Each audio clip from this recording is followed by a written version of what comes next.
Betul ke korang orang Melayu dah cukup Melayu? Kalau belum cukup Melayu, tengok video ni. Kita mulakan dari Terminal Feri Puteri Harbour di Iskandar Puteri dan kita naik feri mewah yang memang sangat selesa ni. Kita menuju ke Harbour Bay Batam. Untuk trip ni kita akan tinggal dekat Batam selama 4 hari 3 malam. Tapi kita melawat 3 pulau, iaitu Pulau Batam, Pulau Bintan dan juga Pulau Penyengat. Hari pertama di Batam, kami akan bawa anda ke Museum Raja Ali Haji untuk kenali sejarah-sejarah berkenaan orang-orang Melayu yang berada di Batam, Bintan dan juga Pulau Penyengat. Kita singgah sekejap dekat signboard Welcome to Batam untuk anda bergambar supaya ada kenangan bahawa anda pernah sampai ke Batam. Kemudian kami akan bawa anda menuju ke Masjid Najak untuk anda menunaikan solat fardu asar sekaligus menunaikan solat jamak zuhur.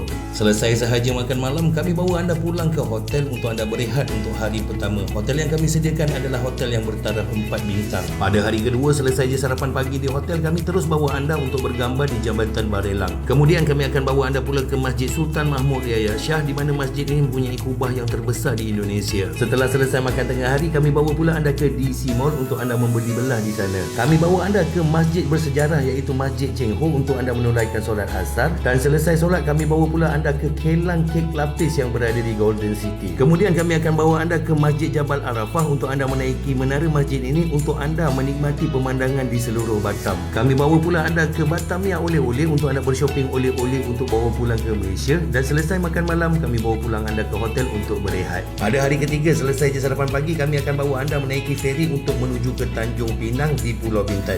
Setelah berbelanja barangan basah di Pekan Tanjung Pinang, kami akan bawa anda pula menaiki bot untuk menuju ke Pulau Penyengat. Di Pulau Penyengat, kami akan bawa anda untuk singgah solat di Masjid Raya Sultan Riau, antara masjid yang paling banyak menyimpan sejarah tentang kerajaan Melayu satu ketika dahulu. Menaiki beca, kami juga akan bawa anda untuk melawat makam-makam bersejarah, antaranya adalah makam Raja Haji Fisabilillah, makam Raja Ali Haji dan juga makam Raja Ungku Hamidah.